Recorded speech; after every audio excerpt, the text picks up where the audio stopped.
हमारे मसीहा डॉक्टर बाबा साहेब आम्बेडकर का पूरा जीवन संघर्ष, दलित, शोषित और गरीब लोगों के अधिकार, सम्मान और न्याय के लिए समर्पित था।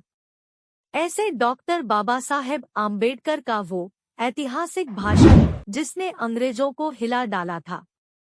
आखिर ऐसा क्या कहा डॉक्टर बाबा साहेब ने? इस वीडियो में मैं आपको पूरी जानकारी दूंगी, इसलिए वीडियो को पूरा देखें और वीडियो को लाइक, शेयर और सब्सक्राइब करना ना भूलें। आज के भारत देश की राजनीति में दलित वर्ग के वो नेता जो विभिन्न दलों में सुरक्षित सीट से जीतकर संसद में पहुंचते हैं, उनमें से एक है डॉक्टर बाबा साहेब आम्बेडकर। 1947 से पहले भारत में स्वतंत्रता आंदोलन की लपटें लगातार तेज होती जा रही थी। अंग्रेजों को असहयोग आंदोलन, सविनय अवज्ञा आंदोलन से यह एहसास हो गया था कि अब ज्यादा दिनों तक ब्रिटिश शासन भारत में रह नहीं सकता है और उन्हें भारतीयों को भी सत्ता में हिस्सा देना पड़ेगा। इसी के परिणामस्वरूप अंग्रेज सरकार द्वारा भारत में संवैधानिक सुधारों पर चर्चा के लिए संवैधानिक प्रक्रिया के विकास के लिए गोलमेज सम्मेलन बुलाया गया था, जो प्रथम गोलमेज सम्मेलन सन 1930, द्वितीय गोलमेज सम्मेलन सन 1931 तथा तृतीय गोलमेज सम्मेलन सन 1932 में, जो कि इंग्लैंड में आयोजित किया गया। डॉक्टर भीमराव आम्बेडकर भारत देश के करोड़ों वंचित और दलितों के प्रतिनिधि के रूप में गोलमेज सम्मेलन में शरीफ हुए थे। प्रथम गोलमेज सम्मेलन में डॉक्टर भीमराव आम्बेडकर के भाषण ने कांग्रेस तथा कट्टरपंथी हिंदुओं के रोंगटे खड़े कर दिए थे। उन्होंने हिंदुस्तान में जातिवाद की पोल लंदन गोलमेज सम्मेलन में खोल दी थी। ब्रिटिश सरकार को डॉक्टर आम्बेडकर की हर एक बात माननी पड़ी थी। ये डॉक्टर आम्बेडकर का ही हुनर और संघर्ष था कि उन्होंने यूनाइटेड किंगडम के प्रधानमंत्री रैमसे मैकडोनाल्ड को कम्युनल अवार्ड स्वीकार करने और मजबूर कर दिया था। आज के वीडियो में हम डॉक्टर भीमराव आम्बेडकर के प्रथम गोलमेज सम्मेलन के लिए रवानगी से लेकर राउंड टेबल कॉन्फ्रेंस में उनके द्वारा दिया गया ऐतिहासिक भाषण के एक एक शब्दों को विस्तार में बताएंगे। प्रथम गोलमेज सम्मेलन के लिए रवानगी सन 4 अक्टूबर 1930 को वाइसरॉय ऑफ इंडिया नामक जहाज से डॉक्टर भीमराव आम्बेडकर लंदन पहुंचे थे। परंतु उस समय की कांग्रेस नहीं चाहती थी कि उन दलित नेताओं के माध्यम से जो उन्हें मान्य नहीं है कि उनसे ब्रिटिश सरकार भारत की समस्याओं पर बातचीत कर समाधान कर सके। प्रथम गोलमेज सम्मेलन में कुल 89 प्रतिनिधि शामिल हुए थे। इस सम्मेलन में कांग्रेस ने भागीदारी नहीं की थी। इस सम्मेलन में 13 प्रतिनिधि ब्रिटिश सरकार के तथा 76 सदस्य भारतीय रियासतों, राजनीतिक दलों, अल्पसंख्यक समुदायों तथा दलितों के प्रतिनिधि शामिल थे।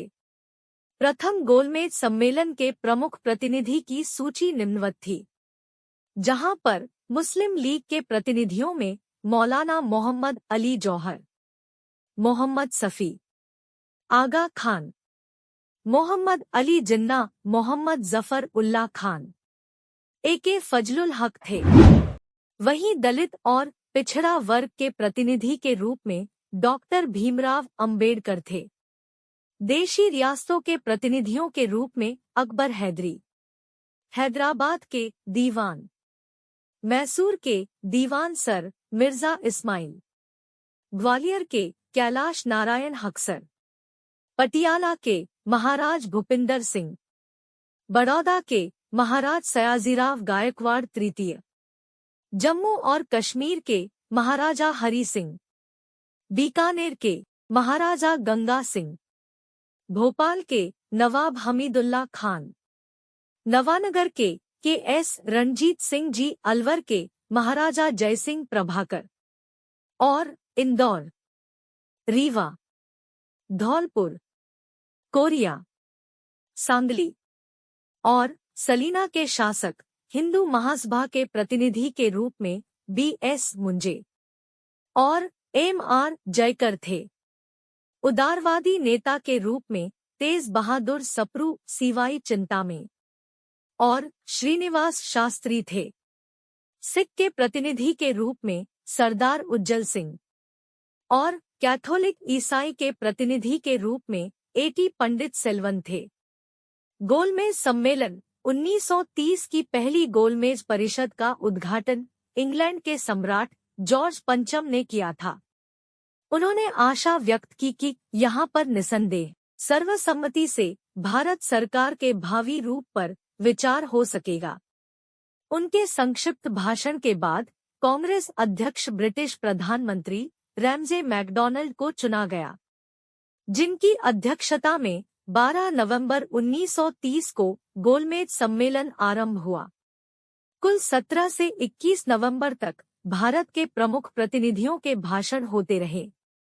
इनमें सर तेज बहादुर सप्रू, डॉक्टर मंजय जिन्ना, मुकुंदराव जयकर और हमारे मसीहा डॉक्टर भीमराव आम्बेडकर के भाषण विशेष उल्लेखनीय और ऐतिहासिक थे।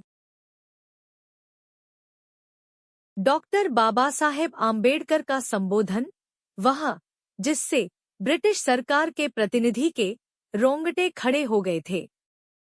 प्रथम गोलमेज परिषद में बाबा साहब ने अपना भाषण देते हुए कहा कि मैं जिन अछूतों के प्रतिनिधि के रूप में यहाँ उपस्थित हुआ हूँ, उनकी संख्या हिंदुस्तान की कुल जनसंख्या का 5वां भाग है, अर्थात ब्रिटेन और फ्रांस की कुल जनसंख्या के बराबर है।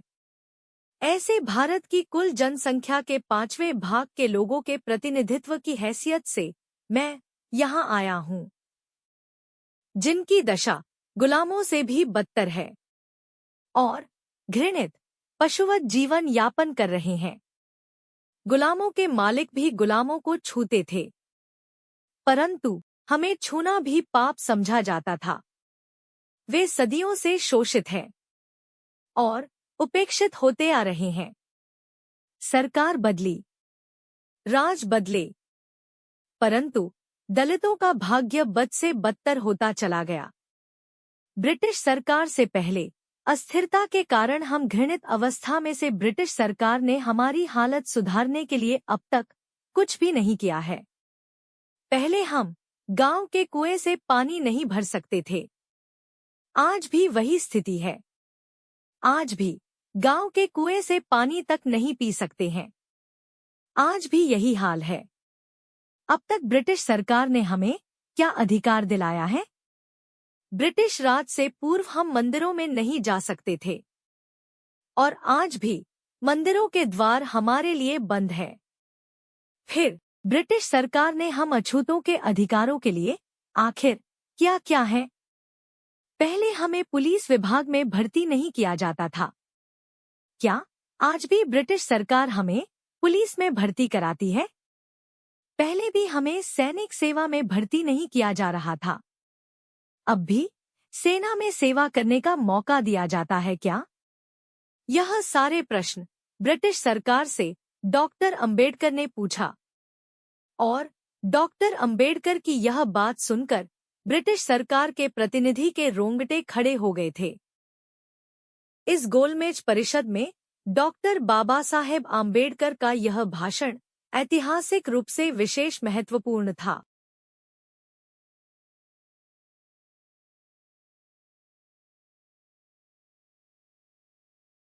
इसे जानने के लिए वीडियो को पूरा देखें और वीडियो को लाइक, शेयर और सब्सक्राइब करना ना भूलें। इन प्रश्नों से किसी का भी उत्तर हमें नहीं दिया जा सकता था। 150 वर्ष के ब्रिटिश राज में हमारी हालत पहले जैसी थी, ऐसी सरकार से हमारा क्या भला होगा? आज अछूत भी वर्तमान सरकार के स्थान पर जनता के लिए जनता का राज चाहे। मजदूर और किसानों का शोषण करने वाले पूंजीपति और जमींदार की रक्षक सरकार हम नहीं चाहते हैं। हमारे दुख स्वयं दूर करें, इसके लिए हमारे हाथों में सत्ता की बागडोर होनी चाहिए, क्योंकि यह वह सरकार थी जिसने पूंजीपतियों पर ध्यान दिया, जमींदारों का ख्याल रखा, परंतु जिसने मजदूर व दलितों की ओर मुड़कर भी नहीं देखा। वे पहले भी शोषित होते रहे और उपेक्षित ही बने रहे और सामाजिक कुरीतियों और अंधविश्वासों के अंधेरे में गिराए धकेले जाते रहे हैं। ब्रिटिश सरकार चाहती तो कानून के द्वारा उनकी रक्षा कर सकती थी, परंतु उन्होंने ऐसा नहीं किया, जबकि उन्हें चाहिए था कि सामाजिक आर्थिक स्थिति में उसी प्रकार बदलाव लाए जा सकते हैं जिस प्रकार राजनीतिक स्थिति में किए जाते रहे हैं। ऐसी स्थिति में कोई भी संविधान काम नहीं कर सकता है जब तक कि वह बहुमत द्वारा ही क्यों न हो। अब वो समय बीत चुका जब आप हुक्म चलाकर फैसला करते थे और भारत उसे स्वीकार करता था। अब वह समय लौट चुका है, अब वह वापस नहीं आ सकता है। प्रथम गोलमेज सम्मेलन के अपने तेजस्वी भाषण को जारी रखते हुए डॉक्टर भीमराव अंबेडकर ने औपनिवेशिक स्वराज्य की मांग का समर्थन किया और ऊंच नीच के भेदभाव पूर्ण हिंदू समाज की पद्धति का उल्लेख करते हुए उन्होंने कहा कि भारत में एक ऐसे खास विधेयक की जरूरत है जिससे प्रतिकूल परिस्थिति में भी अछूत समाज उन्नति कर सके। डॉक्टर अंबेडकर ने इस वक्तव्य से पूर्व प्रथम गोलमेज सम्मेलन की अल्पसंख्यक संबंधी समिति को एक पत्र भी दिया था, जिसमें दलित लोगों की भलाई के लिए नए संविधान में जो अधिकार उन्हें दिए जाने आवश्यक बताए गए। वो अधिकार इस प्रकार थे: समान मूल अधिकार, भेदभाव पूर्ण व्यवहार के विरुद्ध संरक्षण, सामाजिक और धार्मिक बहिष्कार करने वालों को कड़े दंड की व्यवस्था, सरकारी नौकरी में उनका सुरक्षित स्थान, उनकी उन्नति के लिए अलग विभाग कराए गए, विधान सभाओं में भी उनके लिए सुरक्षित स्थान दिलाया, दलित शोषण से मुक्ति पर विशेष भर दिए गए। प्रथम गोलमेज सम्मेलन के इस भाषण के परिणाम स्वरूप डॉक्टर भीमराव अंबेडकर ने जो मांगे रखी थी वे भविष्य में भारत के संविधान की मजबूत रखने में महत्वपूर्ण साबित हुई। महाराष्ट्र में पुलिस विभाग में दलितों के लिए भर्ती के द्वार खोल दिए गए। ब्रिटिश सरकार ने विभिन्न क्षेत्रों में अछूतों के लिए कानूनी अधिकार तय कर दिए। प्रथम गोलमेज सम्मेलन की जो अहम और महत्वपूर्ण दूरगामी परिणाम रहा वह था पूना पैक्ट यानी पुणे समझौता। डॉक्टर आम्बेडकर के इन तर्कों को सुनकर गोलमेज परिषद के अध्यक्ष और इंग्लैंड के प्रधानमंत्री रैमजे मैकडॉनल्ड ने दलितों का पृथक निर्वाचन मंडल, जो कम्युनल अवार्ड के नाम से जाना जाता है, उनको मना लिया। लेकिन भारत में महात्मा गांधी और कट्टरपंथी हिंदुओं के कड़े विरोध तथा गांधी का आमरण अनशन ने दलितों के सुनहरे भविष्य को निगल गया। परिणाम स्वरूप 24 सितंबर 1932 को डॉक्टर बाबा साहब अंबेडकर को पूना समझौता पर हस्ताक्षर करने को बाध्य होना पड़ा। समझौते में दलित वर्ग के लिए पृथक निर्वाचक मंडल को त्याग दिया गया, लेकिन दलित वर्ग के लिए आरक्षित सीटों की संख्या प्रांतीय विधान मंडलों में 71 से बढ़ाकर 148 और केंद्रीय विधायिका में कुल सीटों की 18% कर दी गई। ये समझौता बाबा साहेब आम्बेडकर के लिए एक बहुत बड़ी भूल थी। इस वीडियो को अधिक से अधिक शेयर करें। अगर पसंद आई हो तो सब्सक्राइब और लाइक जरूर करें। धन्यवाद।